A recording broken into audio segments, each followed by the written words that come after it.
Hello, everyone, and welcome to Acorn Life Mastery. I'm here with Sue Paulson today, and she's one of our founding members.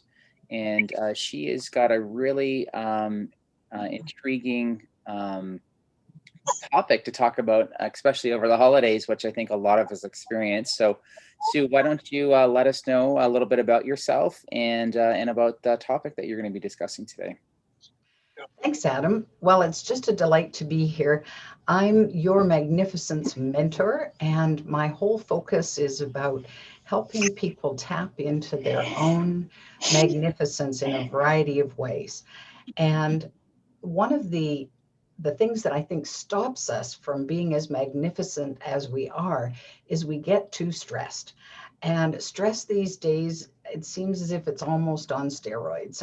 And so, and particularly at this time of year when we're a week away from December 25th, our big holiday season for most people around the globe. And it's a kind of a sweet sour, it's a frantic time of year, and yet it's also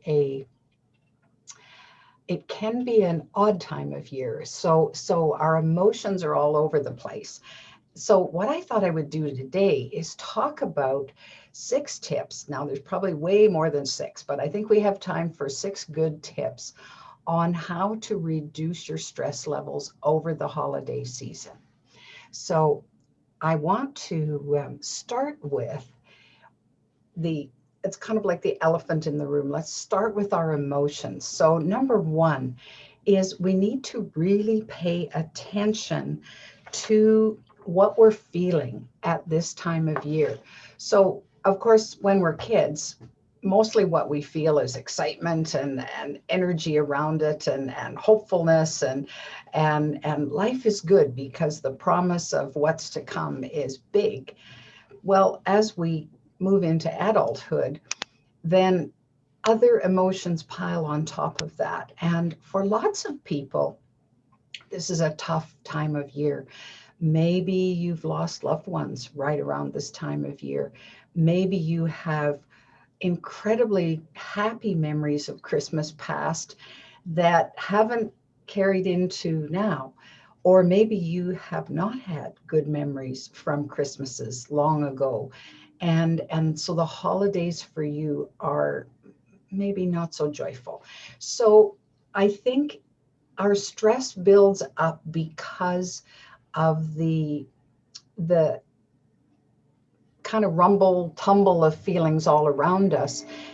And yet of course everybody wants us to be happy, happy, happy, and it's hard. So we can feel stressed. I'm supposed to be happy and I feel miserable, or I feel lonely, or I feel sad. So I think the first tip is to take a few moments and think about, well, how do I feel about all of this? What is it that's coming up for me? And to allow yourself to feel it. And then if you decide, I don't want to feel this for too long. Maybe I want to just let this go at some point. Then acknowledge it and do your best to let it go. So sometimes changing our state a little bit and saying, okay, well, what could I be happy about in this season? Well, maybe I'm looking forward to pumpkin pie on the day. Maybe I'm looking forward to just a time to have a lot of peace and relax. There's no work to do, and I can just stay in my jammies until 1 in the afternoon.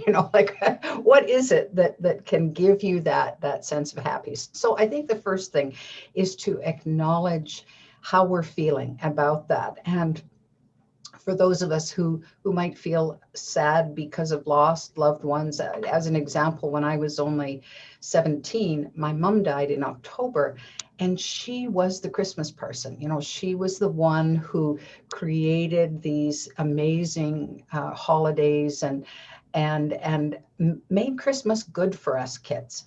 And that was a lot of work because there were 4 of us, and so it was a big deal to her that we felt some spirit and some joy around this time of year. Well, the Christmas that she was no longer with us, that first Christmas, was tough. And so I have this little nostalgia now where I remember those happier days, and I also remember that it took some effort to move to something new. So that's probably the first thing that we want to pay attention to over this holiday, and kind of breathe through that and realize that, yeah, life is composed of the sweet and the sour, and it's just to decide, okay, how are we going to deal with that? How it's not to suppress it, it's not to deny it, it's not to push it away, it's to just embrace that's all we are, and carry on. So that would be the first tip that I would give is acknowledge your feelings and honor them, because they're an integral part of each one of us, and I think that's important. The other thing, so now that's number one. Now, number two, I think it's good to spend some time conducting what I call an expectations inventory. So a lot of us have a tremendous amount of expectation around this time of year. What is the perfect holiday? How do we make everything absolutely perfect? I can remember in when I was just a kid watching and I was aware enough to see what was going on. Like I really understood the scurry, hustle, bustle. So for example, my mom felt that the carpet in the house had to be absolutely as clean as it could be on Christmas Day. So she would use some kind of it was almost like brown sugar on the carpet, and it had to stay there overnight, and you put brown paper down over top of it so that it didn't get disturbed. And then of course, Christmas morning, after the presents were opened and so on, then she would take up the brown paper and vacuum the carpet so that when company was about to arrive, the carpet was just absolutely as pristine as it could be. Well, it was a lot of work. Never mind get the turkey organized and ready to put in the oven, and all of the baking that led up to the holiday. And I think we got to expect excess as one of the things for Christmas Day, that on that holiday, you had to have the biggest variety of all the sweets that life could offer. Everybody's favorite needed to be there. Everybody had to have certain things that were just important to them. You know, one person wanted mashed turnips and another wanted cranberry sauce and everything in between. Well, that's a lot to expect. And particularly if it's just mom in the kitchen, which it certainly was for lots of years, until us kids were old enough to lend a helping hand, and then somebody's job was to set the table and so on. So I think sometimes we have expectations that are a little over the top, so we set ourselves up for disappointment, and then the day comes, and all of a sudden you turn around and it's 7 o'clock at night, and you're going, that's it, we're done. And so there's a lot of, it's called the holiday season for a reason. It's not necessarily just one day. We can celebrate for all of those days. And particularly and I guess if we really want to, we can have that joyful feeling every day of the year. So there's nothing wrong with that either. But of course, so think about it for a second. Lots of people in family scenarios now have extended families where there are a lot of people to deal with. And what often happens is young couples scurry from this relative for Christmas morning, and then this relative for lunchtime, and then this relative for supper, because they don't want to leave anybody out, and everybody wants to see the grandchildren. Well, it's too much. By the end of the day, everybody's just on overload, and it makes it hard. So I really recommend that you take a look at the expectations and see which of those make sense to meet. And then the other ones, let them go and say, that's too much. That's more than we can handle this year. So let's gear down. Let's take a breath. What is the real reason that you're celebrating in the first place? So go back to that. What is it you most want to get from the season, from the day, from your connections with loved ones, and then focus on that. The rest of it will just kind of all fall into place. So I think if we take a realistic look at this inventory and say, okay, and of course, here in our current situation in Alberta, as an example, we're not allowed to have social gatherings indoors.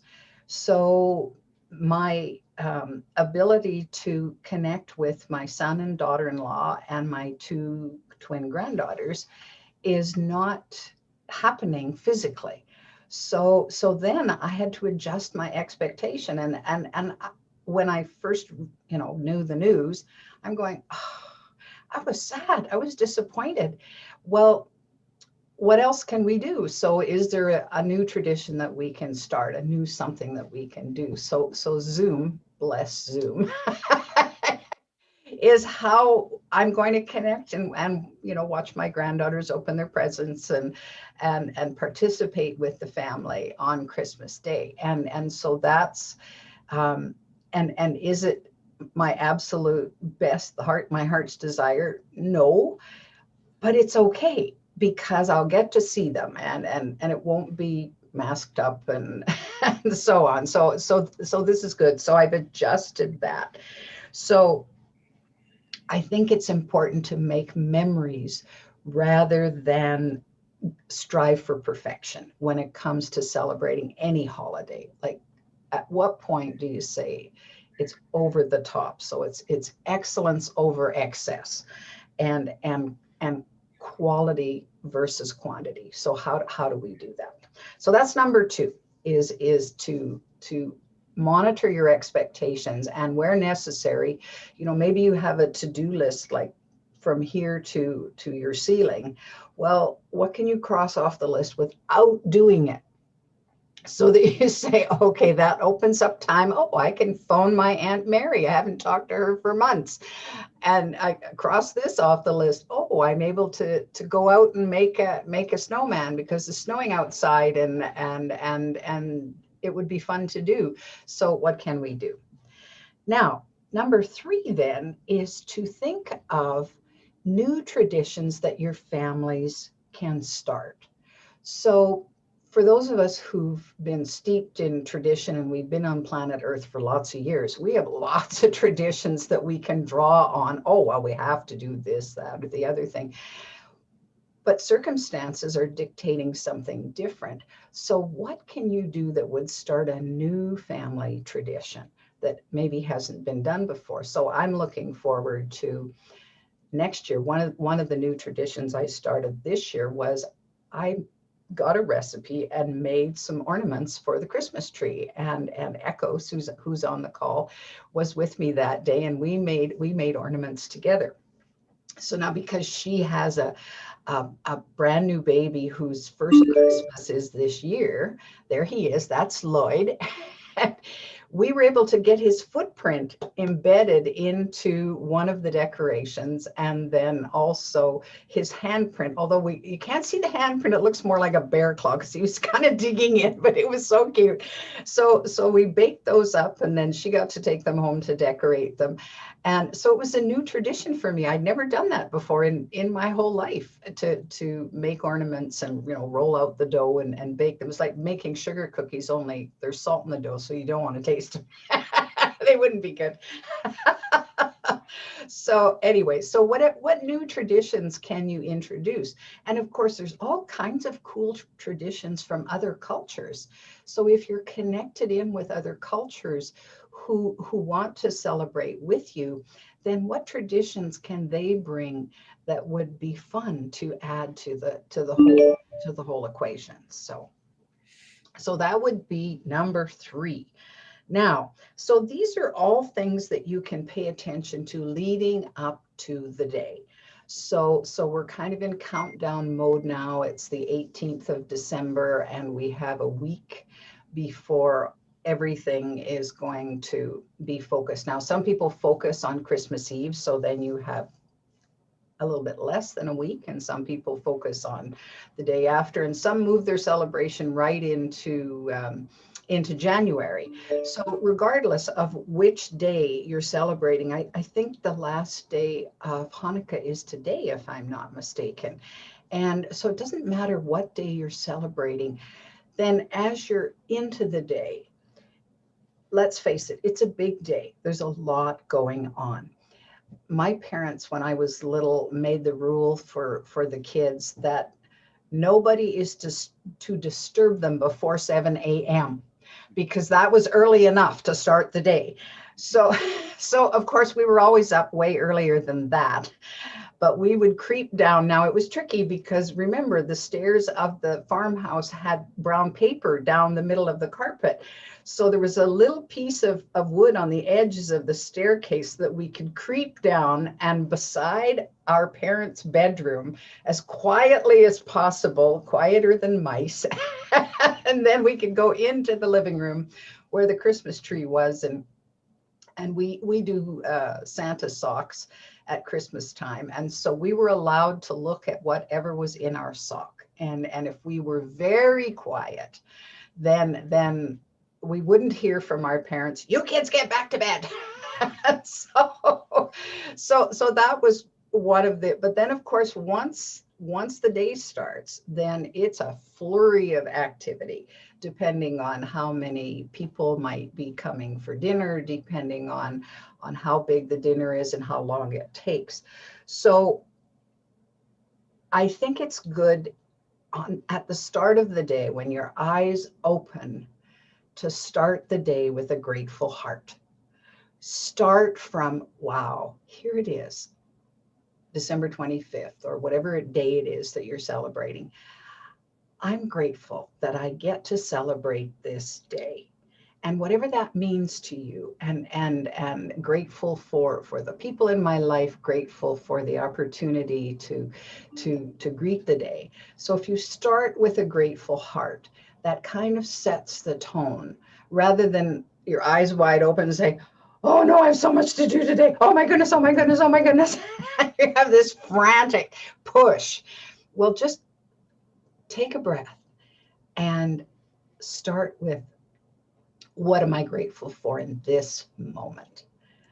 And then when you're ready, start your day. And if you're fortunate enough to have a loved one bring you a cup of tea or a cup of coffee while you're thinking about how grateful you are, well, you have even more to be grateful for, right? So life is good. So that's the starting point. So that would be number 4. Now, then of course, as you get into the day, there are going to be moments in the day when you probably are going to be feeling a little bit overwhelmed, because there's so much going on, and likely you have some sort of schedule. Dinner is going to be ready at such and such a time, and you've backtracked and said, okay, then the turkey has to go in at this time, or the ham has to go in, or whatever it is that you're serving for dinner. And there's all these things that have to be done. Well, I know for me personally that when there's so much going on and there's so many things kind of coming at me, there's a point in the day when I start to feel overwhelmed, and I'm going, ah. So it's at that point that it's good to stop and take a breath. Take a nice deep breath in and out, or a couple of nice deep breaths, and just be where you are in that moment, inside your body, breathing, and say, okay, what will help me? Because overwhelm is another big part of stress, is that when we're feeling overwhelmed, we can't think straight. Our creative juices have just about dried up, and the thoughts of what to do next can just go right out of our heads. So the breathing becomes really important. And then following that, now everybody does something a little bit different to kind of calm down and regroup. If I'm in the midst of things that I'm doing, often what I do is I stop right there and I make a list. I grab a pen and paper and I say, okay, what have I done? Check, check, check, check. What's left to do? And then I make my list. And then I get a great deal of of calm, knowing, oh, okay, I've done that. Yeah, that's good. That's good. That's good. And all the things that have been done. Oh, this list is much shorter now. Oh, good. I think I can still fit it all in. Or if I don't have to personally do it, who can I delegate? Who can I get to help me with that part? So when our son was younger and we were entertaining lots of people, the best way he could help was to set the table. So I would just get him, okay, Trevor, here, I need you to set the table. And I would just let him do that. And however, and he sort of knew how I like to have the table set, but it didn't have to be perfect. If he set the table and everybody had a fork and a knife and a spoon, we're good. And then a plate eventually, that was all good. So I would get him to help. Now, other people, if you have time and you hit that overwhelm spot, maybe you need a little quiet time. So maybe you need to have a time out in your own room where you can just go and sit for a minute and breathe, have another cup of tea or a glass of water or something to just kind of get your mojo back, kind of regroup there. Other people might go for a walk. I just need to get some fresh air. I'll be 10 minutes, and you go for a little walk. So however that looks, then take that time for yourself to regroup a little bit. Now, so then from there, I think it's important to, number 5, at some point, you may decide that you need to deal with the people around you. Because let's face it, we all have our quirks and foibles, and maybe Uncle Harry has a particular irritating habit that just grates on you, and he's gonna, and there he is. And so how can you deal with whatever wells up, or maybe somebody says something that irks you because you're trying so hard to make everything perfect, and they're interjecting? Well, of course, as brothers and sisters coming into a family arena, we bring often who we were as kids with us. And so sometimes the squabbling has carried on for far too many years. And it's as if we're kids again. And so I think it's important from a stress level to do your best to have compassion for all of it. All of the old stuff that we bring in, and the ways of being that maybe don't serve us that well, but we get triggered. And so, well, then you might need another quiet moment, right? To just say, okay, I want this to go fine. I want there to be peace. I want to feel some joy. I want so and dealing with other people, if it's just us to deal with, well, that's not so hard. But dealing with other people, especially when we get our buttons pushed, we go, so instead of, going straight up and turning left, then find a way to forgive yourself for feeling the way you're feeling about that, and forgive them for being the way you perceive them to be. And do your best to find some compassion in all that and let it go, so that you can come back to the joy. So I think it's difficult for me to have a whole 12 hours of total joy where nothing bugs me.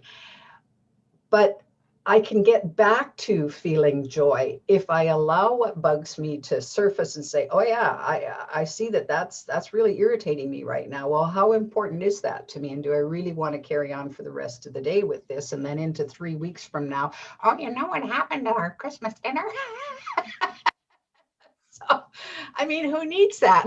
And so do yourself a favor and do what you can to reduce so it's not reducing, it's releasing your current stress and saying, okay, I'm gonna let off a little steam here. And whether it's you go into your room and you a little bit and then have a little laugh at yourself because you're so upset, but it's really not necessary. In the whole scheme of things, you don't have to be that upset, but you are. And so you let off a little steam, take another deep breath, and then back you go to say, oh, I think I choose to feel peaceful again, joyful again. I'm going to reach for that and do something to make you happier. So that's kind of that in a nutshell. So, and I think the other number 6, I would say, is however many people you have with you, if you have a gathering and you're able to do that, then I'm allowed one other person. So, which is great.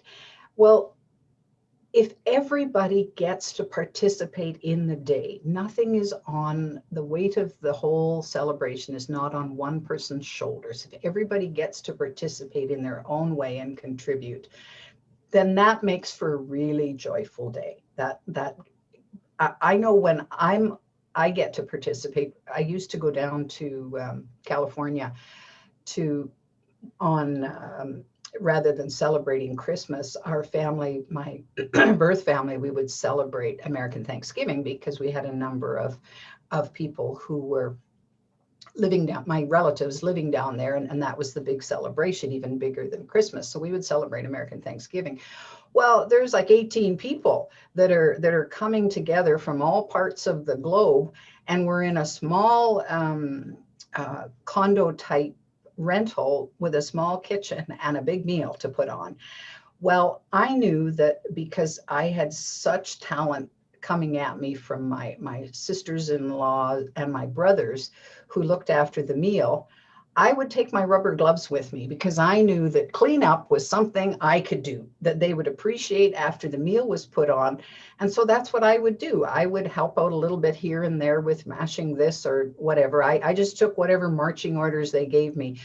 But then once everything was over and we're sitting around groaning because we've eaten far too much, then I just put on my rubber gloves and I got busy in the kitchen. And I had a great deal of satisfaction knowing that I had contributed in a way that by that time of the day, they were too tired to pitch in much. And I was fine with that because then I got to visit everybody else throughout the day and so on while they looked after the meal, and then it was my turn. So however you can do that, I think it really helps. And then I think my grandmother used to say, many hands make light work. Well, that's what that would do. It would just lighten everybody's load. And so then everybody could have the maximum amount of enjoyment out of the day. So there's my there's my 6 tips for reducing your stress over the holidays.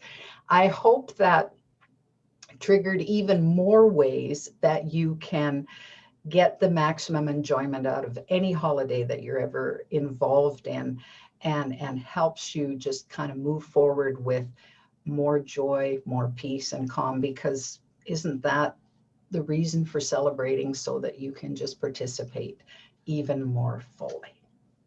I love it, Sue.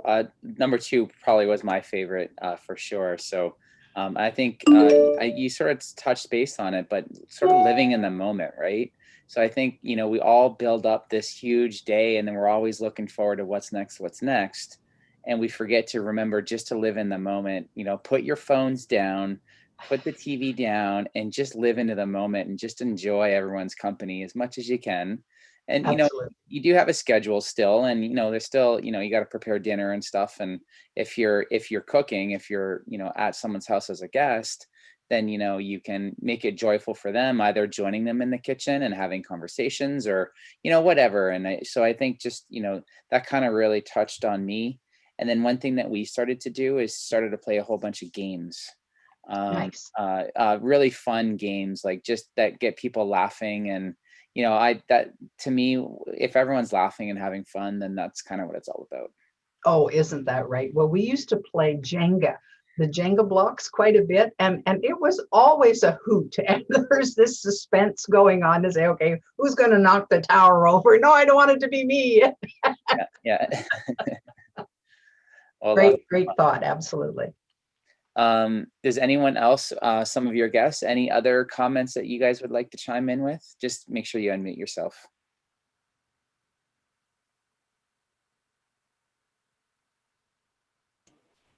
If nobody else is going to jump in, I will.